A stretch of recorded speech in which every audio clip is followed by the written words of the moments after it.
Chapter 8 ગુરુત્વાકર્ષણ છે. એમાં આપણે ગુરુત્વાકર્ષીય અચળાંકની ચર્ચા કરીએ.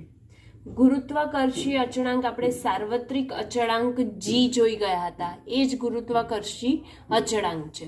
હવે ગુરુત્વાકર્ષી અચળાંકનું સૌથી પહેલા આપણે પારિમાણિક સૂત્ર જોઈ લઈએ. તો સૂત્ર શું હતું? સૌથી પહેલા ગુરુત્વાકર્ષણ બળનું F બરાબર G m1 m2 upon r square, આવું કંઈક સૂત્ર હતું. બરાબર. આપણે કોનું પારિમાણિક સૂત્ર મેળવવાનું છે? જી નું પારિમાણિક સૂત્ર મેળવવાનું છે. બરાબર. તો જી ને કરતા બનાવીએ, બાકી બધાને એફ સાથે લઈ જાય તો શું થઈ જશે? fr square upon m1 m2 is equal to G. તો હવે એનો એકમ શું થાય? એફ એટલે બળ, બળનો એકમ ન્યૂટન. આર એટલે અંતર છે કોઈ વચ્ચેનું. બરાબર. તો અંતરનો વર્ગ માટે શું આવશે? મીટરનો વર્ગ. અને m1 અને m2 બંને શું છે? બે પદાર્થોના દ્રવ્યમાન છે. તો દ્રવ્યમાન હોય એનો એકમ શું આવે? કેજી આવે. માટે ન્યૂટન મીટર સ્ક્વેર પર કેજી સ્ક્વેર થાય. શેની કિંમત, શેનું સૂત્ર આવ્યું? જી નું સૂત્ર આવ્યું, એટલે કે ગુરુત્વાકર્ષીય અચળાંકનું સૂત્ર આવ્યું. હવે જો ગુરુત્વાકર્ષીય અચળાંકનું આપણે પારિમાણિક, આ તો એકમ આવ્યો. બરાબર. પણ હવે જો પારિમાણિક સૂત્ર મેળવવું હોય તો કેવી રીતે મેળવીએ પારિમાણિક સૂત્ર? તો જોઈએ ગાઈસ, કેવી રીતે? ન્યૂટન એટલે કોનો એકમ છે? બળનો એકમ છે ને. તો બળનો એકમ, બળનું પારિમાણિક સૂત્ર આપણે બધા જાણીએ. શું થાય? m1 L1 T-2 થાય. બરાબર. મીટર સ્ક્વેર, મીટરનો વર્ગ એટલે લંબાઈનો વર્ગ થાય. છેદમાં, છેદ છે ને અપોન. હવે કેજીનો વર્ગ, કેજી એટલે કોઈ દ્રવ્યમાન, દ્રવ્યમાન માટે આપણે શું લખ્યું છે? માસ અને એનો વર્ગ એટલે m2 નો વર્ગ. હવે અહીંયાથી પારિમાણિક સૂત્ર કાઢીએ તો શું થશે? આ અહીંયા નીચે બે ઘાત છે, ઉપર એક ઘાત છે. આ બે ઘાત ઉપર જતી રહે એટલે કેટલા થઈ જશે? m1 L1 T-2 L2 અને m-2 પ્લસ 2 છે, ઉપર જાય તો -2 થાય. તો હવે એક ઘાતમાંથી આધાર સરખા ઘાતોનો સરવાળો કરીએ તો શું થઈ જશે? આધાર કયા કયા સરખા છે? m સરખા છે તો m, પછી l છે તો l, અને અહીંયા t છે તો t. હવે m ની કેટલી ઘાત આવશે એ જોવાનું થાય તો શું કરીશું? -2 અને 1, -2 પ્લસ 1 કેટલું થઈ જશે? -1 થશે. તેવી જ રીતે આધાર સરખા છે, ઘાતાંકોનો સરવાળો તો 1 + 2 કેટલા થશે? 3. અને t તો એક જ છે માટે t-2. હવે પારિમાણિક સૂત્ર કોનું? જી નું પારિમાણિક સૂત્ર શું આવ્યું આપણી પાસે? m-1 L3 T-2. અને તેનો એકમ જોવા જઈએ તો એકમ શું મળ્યો આપણને? ન્યૂટન મીટર સ્ક્વેર પર કેજી સ્ક્વેર. ઓકે. હા, આપણે ગુરુત્વાકર્ષી જે અચળાંક છે જી, એના એકમ અને પારિમાણિક સૂત્ર આપણે અહીંયા જોઈ લીધા. ઓકે. હવે આપણે ગુરુત્વાકર્ષી અચળાંક જે છે તેનું જી નું મૂલ્ય પ્રાયોગિક રીતે આ આકૃતિ પરથી કેવી રીતે મેળવાય અને પ્રયોગ કોણે કર્યા હતા તેની રીત સમજીએ. ઓકે. તો ગુરુત્વાકર્ષી અચળાંક માટે એની રીત જોઈશું પ્રાયોગિક રીતે. આટલું આપણે રફ કરી નાખીએ, પછી નેક્સ્ટ એ જે આકૃતિ છે એના ઉપરથી ચર્ચા કરીએ.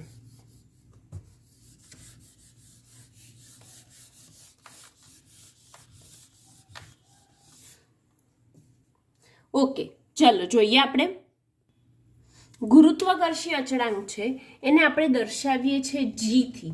બરાબર. તો હવે આ જી નું મૂલ્ય પણ કોઈ ચોક્કસ મૂલ્ય છે. તો જી નું મૂલ્ય એક ઇંગ્લિશ વૈજ્ઞાનિક હતા, હેનરી કેવેન્ડિશ.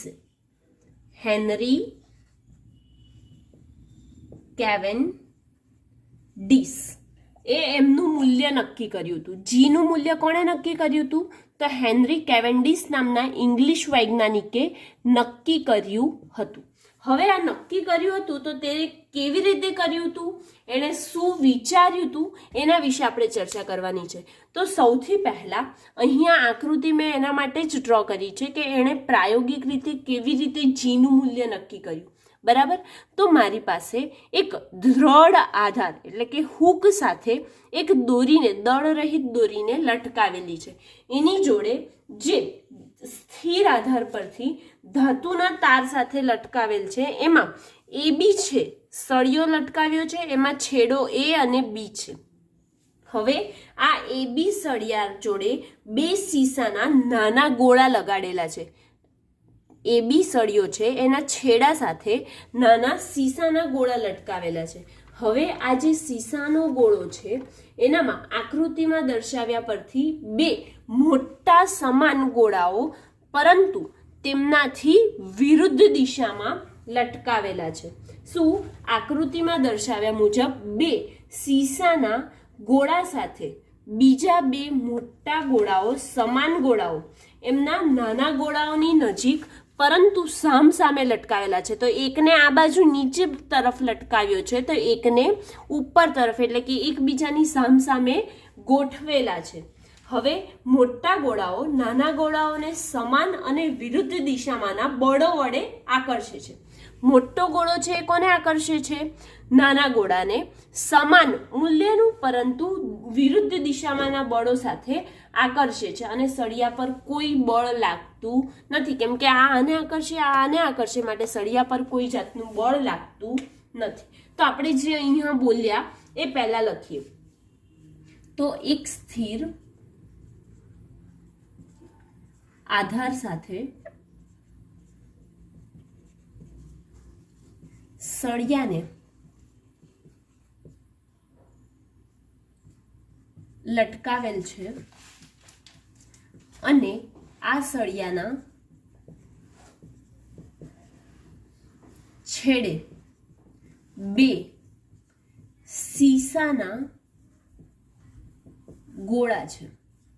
હવે આ બે સીસાના ગોળા લગાડેલા છે અને એવી જ રીતે આકૃતિમાં દર્શાવ્યા મુજબ સીસાના બે નાના ગોળા સાથે બે મોટા સમાન ગોળાઓને તેમનાથી નજીક પરંતુ સામસામેની બાજુએ ગોઠવેલા છે. તો સીસાના નાના ગોળા સાથે મોટા ગોળા પરંતુ કેવા છે? સમાન. તો સીસાના નાના ગોળા સાથે મોટા ગોળા સમાન મોટા સમાન ગોળા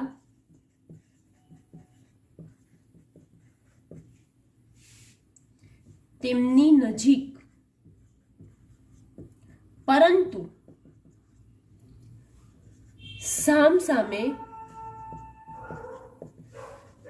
ની બાજુએ ગોઠવેલ છે. ઓકે. હવે આ આપણે આકૃતિની ચર્ચા કરી. તો આ જે સામસામે ગોઠવેલા છે એના કારણે મોટા ગોળાઓ જે છે એ નાના ગોળાઓ પર શું લગાડે છે? બળ લગાડે છે. મોટા ગોળાઓ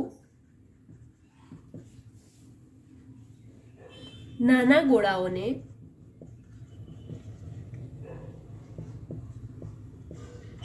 સમાન પરંતુ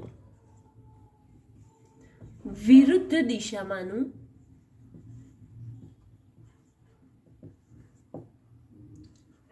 બળ લગાડે છે એટલે કે એકબીજાને આકર્ષે છે. તેથી સળિયા પર બળ લાગતું નથી એવું કહી શકાય. બરાબર. તો સળિયા પર બળ લાગતું નથી. હવે બળ F અને સળિયાની લંબાઈ L ના ગુણાકારને શું કહીએ છીએ? આપણે કહીએ છીએ કે ટોર્ક બરાબર શું થાય? ટાઉ બરાબર અંતર ગુણ્યા અંતર અને બળ એ બંનેનો ગુણનફળ ગુણાકાર હોય. તો આમાં લંબાઈ કોની છે? સળિયાની છે. તો સળિયાની લંબાઈ L અને બળ આ બંનેના ગુણનફળને શું કહેવામાં આવે છે? ટોર્ક કહેવામાં આવે છે. બરાબર.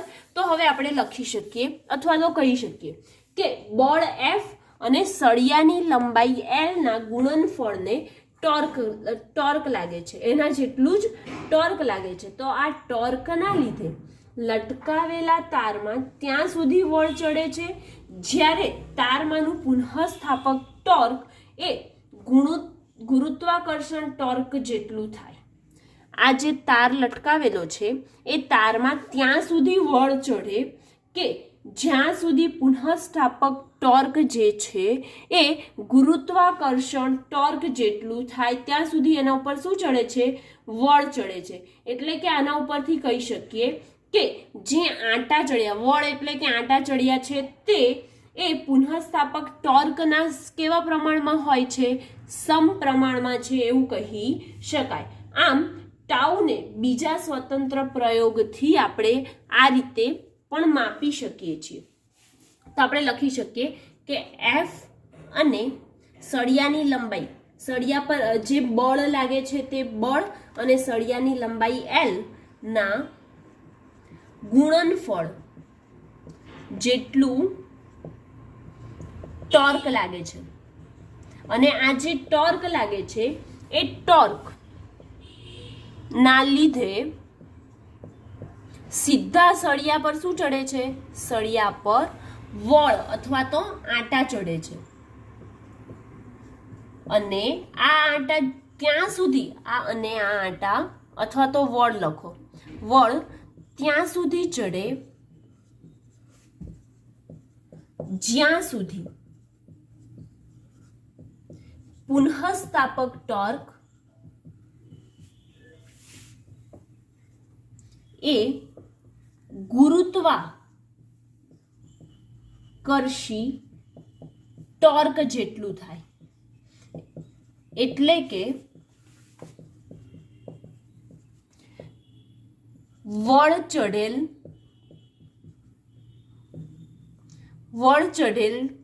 જે ટોર્ક ઉદ્ભવે છે તો એના ઉપર લખી શકીએ કે તારમાં ચઢેલ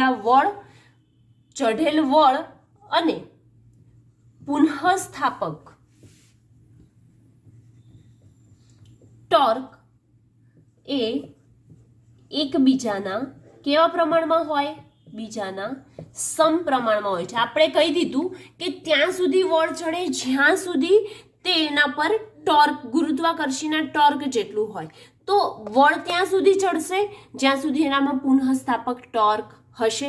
માટે અહીંયા કીધું કે વળ ચઢેલ અને ચઢેલ વળ, અથવા તો એવું લખો કે ચઢેલ વળ, તારમાં અથવા તો સળિયા પર ચઢેલ વળ અને પુનઃસ્થાપક ટોર્ક એ એકબીજાના સમપ્રમાણમાં હોય છે અથવા તો એકબીજાના સમપ્રમાણમાં થાય છે. ટાઉ થીટા જેટલું હોય છે. માટે આપણે કહી શકીએ કે ટાઉ થીટા જેટલું થાય. તો તારમાં એકમ વળ દીઠ ઉદ્ભવતું ટોર્ક ઉદ્ભવે છે. શું? કે એકમ વળ દીઠ એના તારમાં શું ઉદ્ભવે છે? પુનઃસ્થાપક ટોર્ક ઉદ્ભવે છે. અને ટાઉને બીજા સ્વતંત્ર પ્રયોગથી પણ આપણે માપી શકીએ છીએ. જો ગોળાઓ વચ્ચે લાગતું ગુરુત્વ બળ તેમના દળો અને તેમના કેન્દ્રો પર કેન્દ્રિત થયેલું હોય. શું? કે જે ગુરુત્વ બળ છે એ તેમના દળો અને તેમના કેન્દ્રમાં કેન્દ્રિત થયેલું હોય ત્યારે લાગતા બળ જેટલું થાય છે. જો મોટા ગોળા અને તેથી નજીકના નાના ગોળાના કેન્દ્ર વચ્ચેનું અંતર કેટલું હોય? મોટો ગોળો અને નાના એ બંને વચ્ચેનું કેન્દ્રનું અંતર d હોય અને મોટા ગોળાનું દળ m હોય ત્યારે નાના ગોળાના દળને શેનાથી દર્શાવીએ છીએ? સ્મોલ m થી દર્શાવીએ છીએ. તો એના ઉપરથી આપણે શું લખી શકીએ? ફરીથી બોલું છું અથવા લખું છું, ધ્યાનથી જુઓ. શું? કે જે ગોળાઓ છે એમના પર ગુરુત્વ બળ લાગતું હોય તો તેમના દળો તેમના કેન્દ્રો પર કેન્દ્રિત થાય છે. હવે તેમના કેન્દ્રો પર કેન્દ્રિત થાય છે માટે તેના ઉપર બળ લાગે છે. તો હવે બળ લાગે ત્યારે તેમના નાના ગોળા અને મોટા ગોળા ના કેન્દ્ર વચ્ચેનું અંતર કેટલું દર્શાવ્યું છે આપણે? d છે. અને મોટા ગોળાનું દળ એમ છે જ્યારે નાના ગોળાનું દળ સ્મોલ એમ છે. ઓકે, હવે આના ઉપર આ રીતે દર્શાવીએ તો એનામાં શું ઉદ્ભવે? એનામાં કોઈ ગુરુત્વ બળ ઉદ્ભવે છે, કેન્દ્રમાં કેન્દ્રિત થયેલું છે માટે એનામાં ગુરુત્વ બળ ઉદ્ભવે છે. તો ગુરુત્વ બળ સ્વરૂપે લખીએ તો કેવી રીતે લખાય આપણે જોઈએ. હું આટલું રફ કરું છું, કેવી રીતે લખાશે.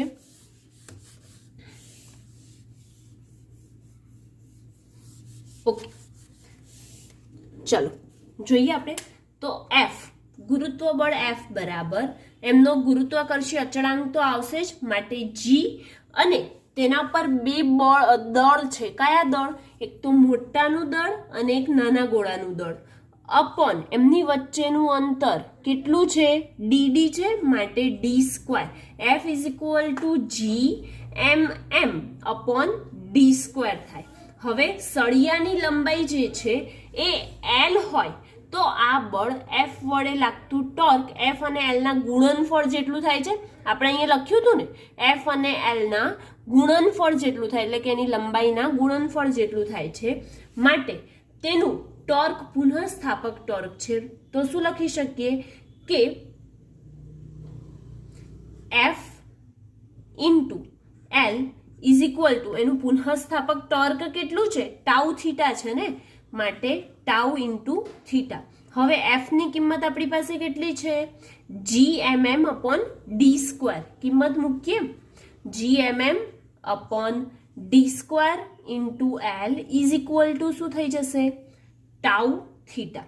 હવે આપણે શોધવાનું શું છે? ગુરુત્વાકર્ષી અચળાંક શોધવાનું છે. તો કરતા કોને બનાવીશું? જી ને કરતા બનાવીશું. માટે જી ને કરતા બનાવીએ તો શું થશે? G is equal to tau theta એમનો એમ ડી સ્ક્વેર ઉપર જશે, માટે tau theta D square upon M M into L. M M into L થાય. હવે આ આપણે જીનું ખાલી શું મળ્યું? એની કિંમત એટલે કે એનું જે સૂત્ર છે તે મળી ગયું. જી બરાબર ટાઉ થીટા ડી સ્ક્વેર એમ એમ ઇન્ટુ એલ. અને જો હજી પણ કન્ફ્યુઝન હોય કે આ બંને આપણે સરખા કેમ લીધા, તો આપણે અહીંયા આગળ જે થિયરી લખી એમાં કહી દીધું કે એનામાં જે ટોર્ક છે એ બળ અને સળિયાની લંબાઈના ગુણનફળ જેટલું થાય છે. તો ગુણનફળ જેટલું થાય તો આપણે બળ જેટલા ચડે છે એટલું જ શું થાય છે? પુનઃસ્થાપક ટોર્ક ઉદ્ભવે છે. માટે ટાઉ ઇન્ટુ થીટા લખ્યું. એકબીજાના સમપ્રમાણમાં છે માટે ટાઉ થીટા જેટલું પુનઃસ્થાપક ટોર્ક છે, માટે ટાઉ થીટા લખ્યું. અને એફની કિંમત અહીંયા ઉપરથી જો આને સમીકરણ 1 આપો તો સમીકરણ 1 માંથી આપણે એની કિંમત મૂકી તો જી બરાબર શું મળ્યું આપણને? ટાઉ થીટા ડી સ્ક્વેર એમ એમ ઇન્ટુ એલ. હવે જે થીટા છે એ શું છે? તો થીટાના અવલોકન પરથી જીની ગણતરી કરી શકાય છે. અને તેણે કોણે? હેનરી કેવેન્ડિશે આ જે પ્રયોગ છે એના ઉપરથી તેનું સૂત્ર મેળવ્યું અને તેની કિંમત પણ મેળવી છે. જે કિંમત છે એ હાલમાં બધી જગ્યાએ વપરાય છે. કઈ કિંમત છે? તો હાલમાં વપરાતી કિંમત જી બરાબર 6.67 ગુણ્યા 10⁻12 અને 10⁻11 અને એનો એકમ શું છે? એકમ તો આપણે પહેલા જ જોઈ ગયા હતા. શું હતો? તો ન્યૂટન મીટર સ્ક્વેર પર કેજી સ્ક્વેર છે. શું છે એનો એકમ? ન્યૂટન મીટર સ્ક્વેર પર કેજી સ્ક્વેર છે. ઓકે, અને એનું પારિમાણિક સૂત્ર પણ જોઈ ગયા હતા. શું હતું પારિમાણિક સૂત્ર? જીનું પારિમાણિક સૂત્ર શરૂઆતમાં જોઈ ગયા. શું હતું યાદ છે? m-1 L3 અને T-2 છે. ઓકે, એની સાથે આ ક્વેશ્ચન એટલે કે ગુરુત્વાકર્ષી અચળાંક છે એ અહીંયા કમ્પ્લીટ થાય છે.